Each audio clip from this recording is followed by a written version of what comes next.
Duties, हमारा क्या है मौलिक कर्तव्य देखेंगे। क्या देखेंगे? मौलिक कर्तव्य। अच्छा, इसके पहले क्या पढ़े? मौलिक अधिकार। मौलिक अधिकार क्या था? मौलिक अधिकार हमारे 6 मौलिक अधिकार हैं। अधिकार वो है जो हमें प्राप्त है, ठीक है। अगर हमें वो अधिकार नहीं मिले तो हम उसके लिए जा सकते हैं, न्यायालय कोर्ट जा सकते हैं, ठीक है। लेकिन आपके भी कुछ कर्तव्य हैं, होता है ना, कि आपको बहुत कुछ मिला है लेकिन देना भी तो कुछ पड़ेगा। तो ये है मौलिक कर्तव्य। ये क्या है? मौलिक कर्तव्य, ठीक है। फंडामेंटल ड्यूटीज कुल कितने हैं? 11। कुल कितने हैं? 11 हमारे क्या है? फंडामेंटल ड्यूटीज है, ठीक है। और ये जैसे आर्टिकल का हम बताए थे ना, मतलब जो हमारे मौलिक अधिकार हैं, फंडामेंटल राइट्स हैं, तो किस अनुच्छेद या किस आर्टिकल के तहत वो हमें सब लिखाए थे या बताए थे। आज तुम्हारा जो है ये मौलिक कर्तव्य भी जिस अनुच्छेद के तहत है उसका नाम क्या है? 51। क्या है? 51। आर्टिकल 51। आर्टिकल 51 के तहत ये सारे हैं, ठीक है। A B C करके ऐसे, ठीक। देखो पहले 10 थे, पहले कितने थे? 10। लेकिन 86वें संशोधन के बाद, ठीक है, अनुच्छेद में, आर्टिकल में जब 86 संशोधन किया गया, 86वां संशोधन किया गया, तो 11 में शामिल हुआ। ये बहुत इंपॉर्टेंट है, ठीक है। ये हमारे शिक्षा से जुड़ा हुआ है, ठीक है। तो चलो शुरू से हम लोग देखते हैं। पहला क्या है? संविधान के पालन करते हुए राष्ट्रीय ध्वज एवं राष्ट्रीय गान का सम्मान। राष्ट्रीय ध्वज क्या है हमारा? तिरंगा, ट्राई कलर, वेरी गुड। और राष्ट्रीय गान क्या है? जन गण मन, वेरी गुड। तो इसका सम्मान करते हैं, ठीक है। तिरंगा को कहीं भी नहीं लगा दिया जा सकता, लगाया जाता है नहीं। दूसरी चीज, जनगण मन के समय हम सभी लोग क्या हो जाते हैं? खड़े हो जाते हैं। कहीं भी उस चीज का हो तो वहां पे हमको क्या हो जाना रहता है? एकदम सावधान मुद्रा में, ठीक है। तो abide by the constitution and respect national flag and national anthem, ठीक है। दूसरा, स्वतंत्रता सिद्धांतों का पालन। हमारे स्वतंत्रता के जो सिद्धांत हैं उनका हम क्या करें? पालन करें। Follow ideals of the freedom struggle, ठीक है। स्वतंत्रता बहुत मुश्किल से मिली है, हमें उसके सिद्धांतों का पालन करें। तीसरा, भारत की संप्रभुता और अखंडता की रक्षा। संप्रभुता और अखंडता की रक्षा मतलब हम इसे के टुकड़ों में नहीं बंटने दें, खंडित नहीं होने दें, इसकी संप्रभुता की हम क्या करें? रक्षा करें। Protect sovereignty and integrity of India, ठीक है। चौथा, जब आह्वान किया जाए देश की रक्षा करें और कर्तव्य का प्रदान। जैसे मान लो हो ना, लेकिन युद्ध लग जाए तो क्या करोगे? घर में बैठोगे कि लड़ोगे देश के लिए? Very good. तो ये है, जब भी आह्वान किया जाए देश की रक्षा और राष्ट्रीय कर्तव्य को हमको प्रदान करना ही करना है। Defend the country and render national services when called upon, ठीक है। अगला है भाईचारे की भावना। भाईचारे की भावना मतलब आपस में मिलजुल करके रहना, ठीक है।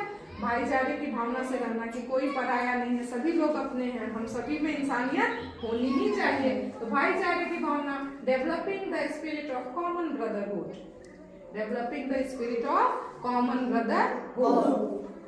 मिश्रित संस्कृति को जीवित रखना, पहले ही बता चुके हैं मौलिक अधिकार में भी कि सभी को अपने अपने धर्म को अपनाने की आजादी है, ठीक है। कोई बात भी नहीं कर पाएगा कि हमको यही धर्म लेना है। तो उसी को कह रहे मिश्रित संस्कृति को जीवित रखना। हमारे देश में बड़ी प्यारी प्यारी संस्कृति है, ठीक है। उत्तर प्रदेश की संस्कृति अलग है, दक्षिण भारत में चले जाओ तो थोड़ी अलग तरह की संस्कृति दिखेगी, राजस्थान में चले जाओ तो our country is very beautiful, ठीक है।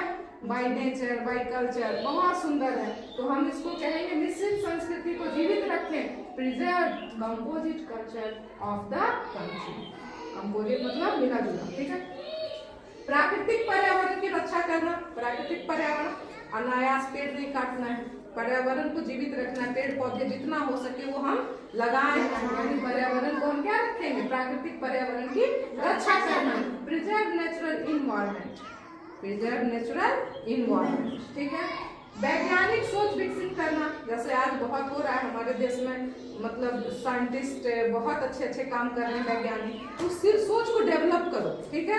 जैसे जो काम पहले 2 दिन में होता था 2 मिनट में हो रहा है, 2 सेकंड में हो रहा है। पहले बहुत सारे कैलकुलेशन हाथ से किए जाते थे, आज कंप्यूटर है, लैपटॉप है, मोबाइल है, सब में हो रहा है ना जल्दी जल्दी। Yes, वही है कि वैज्ञानिक सोच विकसित करना, develop scientific temper and humanity, ठीक है। Yes, sir.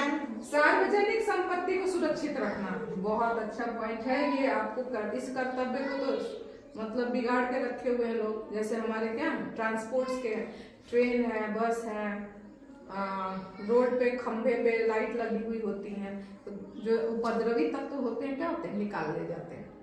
वो हमारी सरकारी प्रॉपर्टी है, तो उसकी रक्षा करनी चाहिए, वो आपकी सुविधा के लिए बनाई गई है ना। ट्रेनों में देखो तो पंखा लाइट सब बिगाड़ के रखे हो, उससे क्या फायदा, क्या लाभ? वो राष्ट्रीय संपत्ति है, धरोहर है। अब कहीं हम देखने जा रहे हैं, स्तूप देखने जा रहे हैं, हिस्टोरिकल प्लेसेस पे जा रहे हैं, जैसे ताजमहल है, लाल किला है, सब ऐतिहासिक जगह है, तो वहाँ हमको सुरक्षित उसको रखना चाहिए, उस प्रांगण को साफ सुथरा रखना चाहिए, ठीक है। Yes, ma'am.